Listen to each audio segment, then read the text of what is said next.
Hey, I just got back from traveling. I was on a trip to speak at a friend's event and wanted to pop in here and share a couple of thoughts when it comes to travel.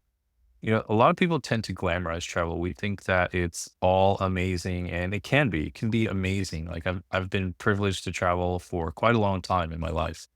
But what a lot of people kind of overlook is what it's like when you come back home. I call it atmospheric reentry. And I think it's something that can take people by surprise and has absolutely taken me by surprise many times throughout my life until I started to be proactive about facing it and dealing with it. And it doesn't mean that you don't want to go home or that like coming back isn't a good thing. It's just it can be like emotionally a little bit jarring, especially if you're going out and you're speaking somewhere, you're connecting with a bunch of people or you're learning. And then those you come home to didn't have that shared experience and you just kind of feel you're going back to everyday life, which can be good. It can be good. It's great to have some place to come home to. But for me, I live alone outside of my little dog Fuji, who's not here right now. More on that in a second.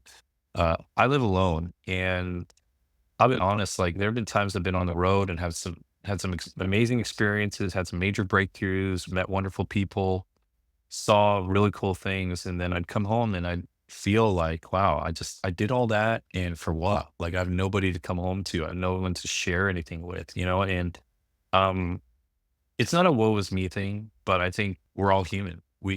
It's absolutely normal to feel those things, right? And sometimes it hits me like the night before I come home or just getting on the plane and nowadays, I just sleep on the flight. I just try to sleep as much as I can.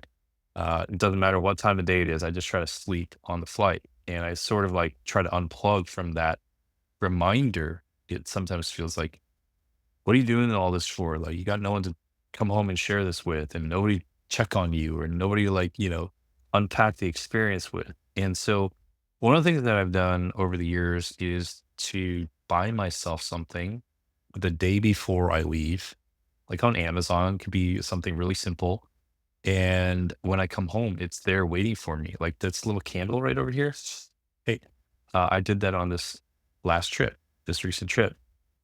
I ordered it the night before I took off so that it would be waiting for me in my mailbox when I came home. And it's nice to come home to something, at least for me. It's nice to come home to a couple of packages or just something. And it gives me something to do when I get back into the house, into the apartment. I've got something to open. I'm like, oh yeah, that's right. And I often forget that I've done that. And it's sort of like a gift to myself. Like, hey, welcome home. Love me. That's right. Another thing I've done, and you might be wondering, like, what is the deal with this? Is that I've gotten into the habit of buying things for my friends' kids. I don't have kids. I don't have a partner right now. Knock on wood, right? And the principle here that I'm trying to share is that don't focus on what you don't have, but focus on who, like who is there. Like, don't focus on what you don't have or who you don't have or who isn't there. Focus on who is there. And so I mentioned my dog before, and this is for my dog sitters. There's plural because they're a family of four. This lady who lives in the next town over, and she's got three young daughters. There's a young teenage daughter and two twins, right? Younger twins, right? And they've known my dog now for like 2.5 years. And so I got these little Hello Kitty. I'll let the girls pick. I'm going to go pick up Suji in a little while. And I texted their mom. I'm like, hey, do the kids like dolls? Like, of course they do. They're little kids, the little girls. And so I was like, okay, I'm going to get them some dolls. And she's like, oh my God, thank you. And my nephews are super into Pokemon right now and into birds. And so I got them these little guys, right? So I'm going to get this up here, right? And so I got these two guys for my little boys, right? My nephews.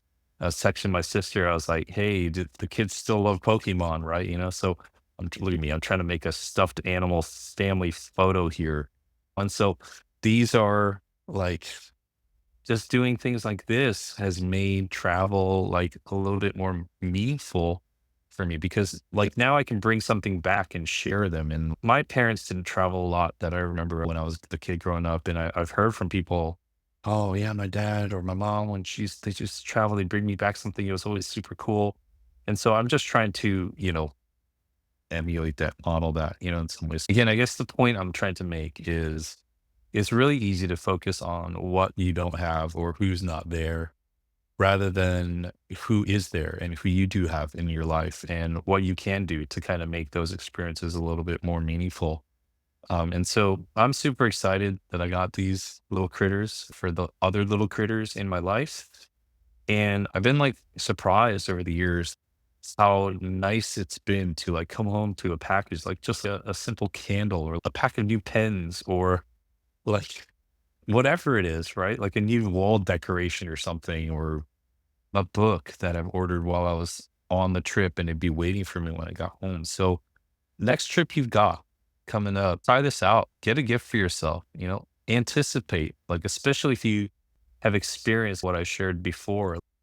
If you've had those moments when you've gotten off the road and you come back home and you're like, gosh, I don't know what's like waiting for me there, or there's nothing waiting for me there. And it's really completely normal to feel that way. I'm not like minimizing that, but let's do something about it, right? Like let's be proactive about addressing and anticipating our own needs. So, um, yeah, next trip you've got, anticipate your own emotions and anticipate what it's going to be like. And I hope that this was insightful in some way for you. And